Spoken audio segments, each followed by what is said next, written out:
I don't know if there's any way that I could have foreseen what odd twists of fate were going to be in store for me, but I'm kind of glad I didn't.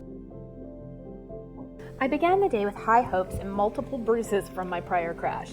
As I set out to cross the Columbia River on the Beverly Trestle Bridge, I gleefully took selfies as I headed onto the second half of the trail, which was very exciting. Hi, I'm Jill, and you can call me Taro. This is my first bikepacking trip across Washington State on the Palouse to Cascades trail. And boy, it's been an adventure. If you haven't seen my prior videos, feel free to go back and watch them. Today we're starting out in Beverly or Wanapum, and we're heading towards Othello.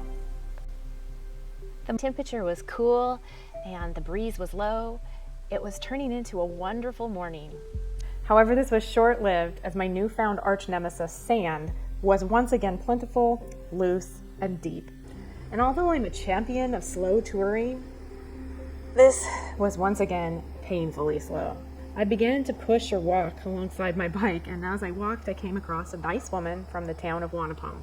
She was carrying a bucket full of cherries, and she shared a handful of them with me as we walked along, the two of us and her 6 or 7 adorable Chihuahua mixes, for about 10 minutes or so, until the loose sand began to pack down a bit. I hopped up on my bike and began to pedal, but only in vain, to spin in place. The pack began to bark, and a dappled Chiweenie leapt at my right side. It all happened so fast. For being so little and cute and a rotund sausage, his bite packed a punch. And how did he even bite me up so high? I had 4 deep gashes on the hollow of my knee. It's hard to be angry at a wiggly, smiling sausage dog, so when the woman tossed a rock at him, I cried out, "No, no!" I was fine.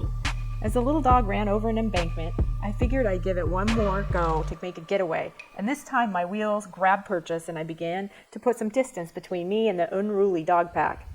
I felt something weird in my leg. I looked down to see that the blood from the bite had actually soaked through my compression socks. I had to stop the bike to look at the damage and decided, while it was a long way from my heart, it'd be good to put some antibiotics on it. I went ahead and texted my husband, Don, and asked him to see if there was an urgent care close to where we were going to be staying that night in Othello.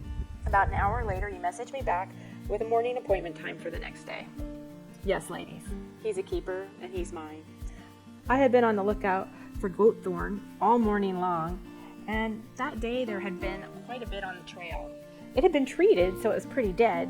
But most people avoid certain parts of the trail, opting for the road, but I did my best to stay on the rail trail until it disappeared, merging into active tracks. It was so cool. I found portions of the trail with the railroad tracks still intact, so I placed them underneath my bike tire and took a picture. I know, I'm a nerd.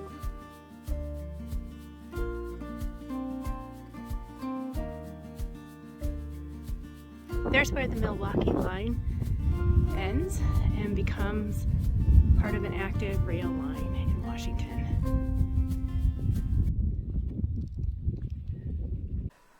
I began to slowly climb on the black pavement to the next section of dirt road, along the recommended path and public road. I want to warn others about a pretty wild experience that I had. It was really scary. Just after the end of the rail trail where the line becomes active and you're forced back on to the Lower Crab Creek Road, there's a cherry farm on the right side of the road. I heard gunshots while I was at the rail and when I was with my husband, and I thought maybe it was target practice.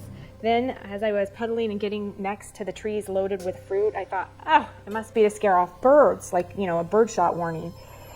Shortly after that, though, the property, owner or caretaker, I can only assume, rode down on her ATV with her pink bandana over her face like an old-fashioned cowboy. She was following closely by me, but I was going uphill, so I'm standing on my bike, pedals, and I'm off of my bike seat, so I'm not really looking over at her very much. I'm still pedaling, and I did my normal, kind of side wave and said hello. I heard her grunt, and then I noticed that she had her shotgun over her left arm, the barrel pointing at me.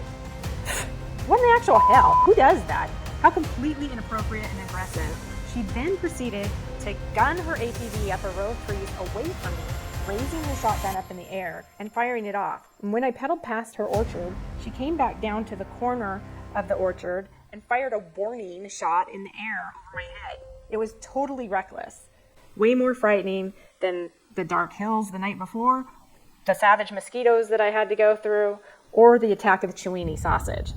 I called the Grant County Sheriff's Office and I asked them to go do a welfare check. I didn't feel like pressing charges, but I did have them go do a well check. After I calmed down a bit, the trail was actually quite pleasant for the rest of the day, although it was hot. I didn't know it then, but the temperature climbed to 88 degrees that day. I ended up having my husband bring me a water refill 2 times for this section.